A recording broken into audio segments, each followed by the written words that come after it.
We've seen that you can divide a golden rectangle into a square and another golden rectangle. The fact that we have another golden rectangle means that we could find the golden section in that rectangle as well. Now we have another square and another golden rectangle. You've probably guessed where this is heading. Let's find the golden section on that rectangle as well. We can keep going because every rectangle can be divided into a square and another rectangle. I think we will leave it at that one because they are starting to get pretty small now. You can think of it as finding the golden section in each rectangle, or you can think of it as scaling down the entire canvas into each smaller rectangle. This is something that comes from mathematics, but it is something that can be used by artists. That area where the golden rectangle heads into infinity and gets smaller and smaller, that area could be a key position to place important subject matter. We can use this image of golden rectangles as a framework to create a piece of artwork. The flaming hand in this image is a key area of focus. You'll notice that all of the figures are looking directly at that area. The viewer's eyes are going to move to that place on the canvas. That hand is also placed in that important part of the framework where the golden ratio rectangles go smaller and smaller. It works using the golden rectangles as a framework, and we don't have to stop there. In mathematics, when they draw these golden rectangles getting smaller and smaller, they also include a spiral. Personally, I think there is a real beauty to spirals. This specific spiral is the golden spiral because of its relationship to the golden ratio. We can include this spiral as part of our framework.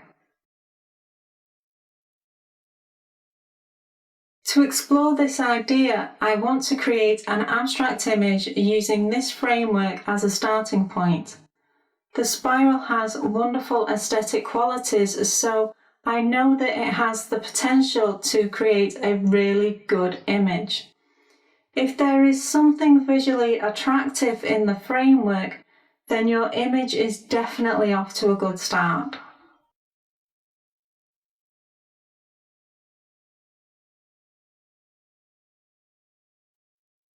Initially, I wanted to follow some of that spiral shape.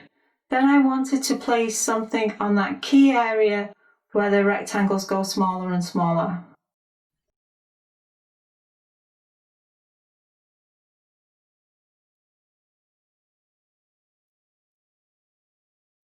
Following those two key aspects of the golden spiral creates an interesting effect. We looked at how to balance a composition in the C1 art composition course, and when I look at these shapes, I see two objects that anchor each other and create balance. The spiral is close to the edge of the canvas, but the circle anchors it in place. This is an excellent example of how to balance one element with another, and it is the result of following this framework, our golden spiral. Now I have those two elements in place, creating balance, I can now add more abstract forms.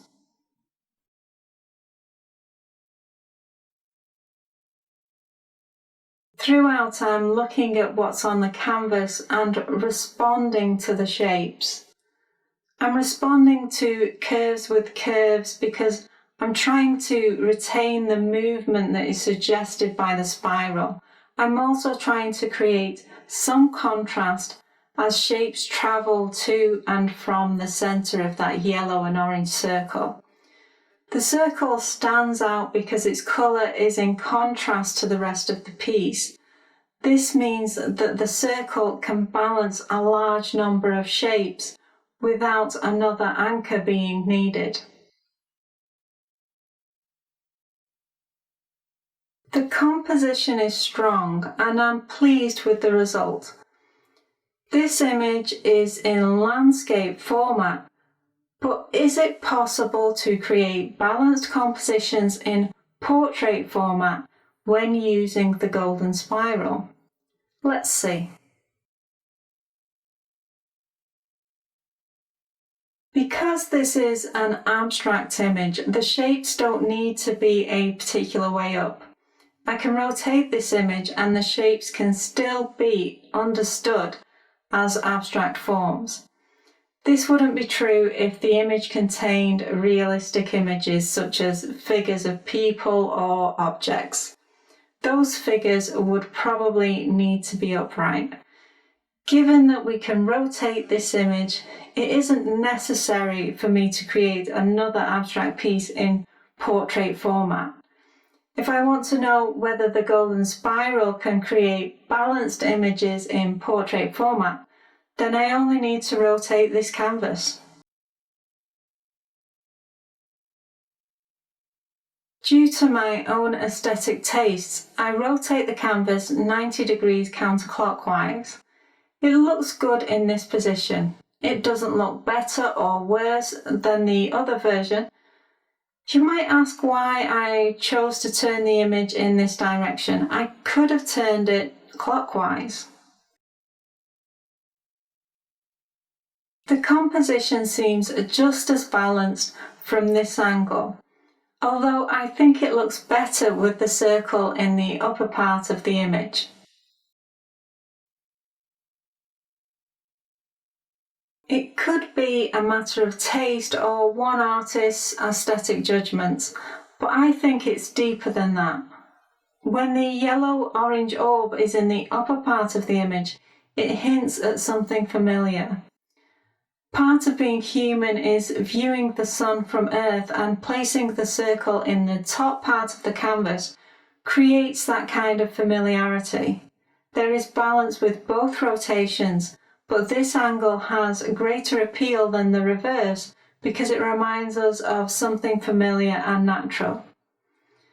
An abstract image is unrealistic, and balancing it with something that seems familiar can be a good way of creating an effect.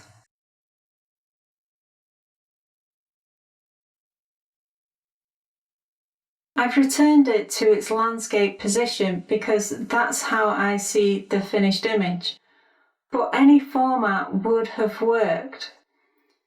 This raises a key question: why does this spiral framework based on the golden ratio work so well in both landscape and portrait format?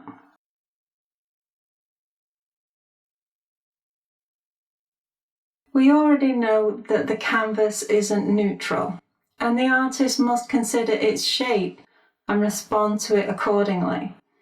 Yet in this scenario, it doesn't seem to be an issue. There are some situations where the canvas has less of an effect. In the C1 Art Composition course, we considered the process of balancing a piece of artwork. We looked at the idea of each element having a weight, like an anchor. The canvas shape is the same. It has a particular weight, and in some cases that weight can be reduced. In those cases, there is less of a requirement to respond to the shape of the canvas.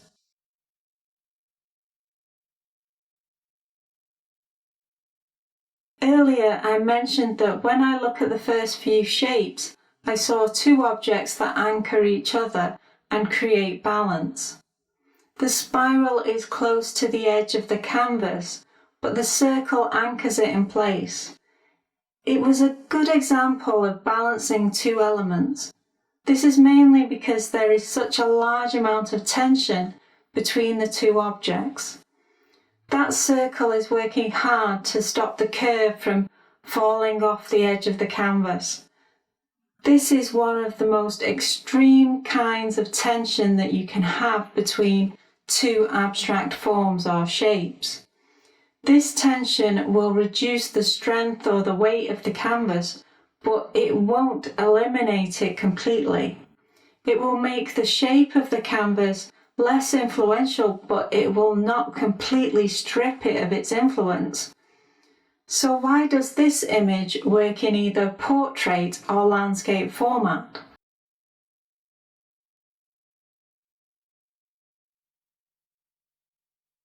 The canvas is less influential, but that isn't enough on its own. The spiral creates a particular kind of illusion, and it's this that has the biggest impact. The shape of a spiral creates the illusion of rotation. When you look at its shape, there is movement. The image appears to be spinning. Because of this, the viewer expects to see the image in every orientation, because they can already see movement within the image. Let's look at another example.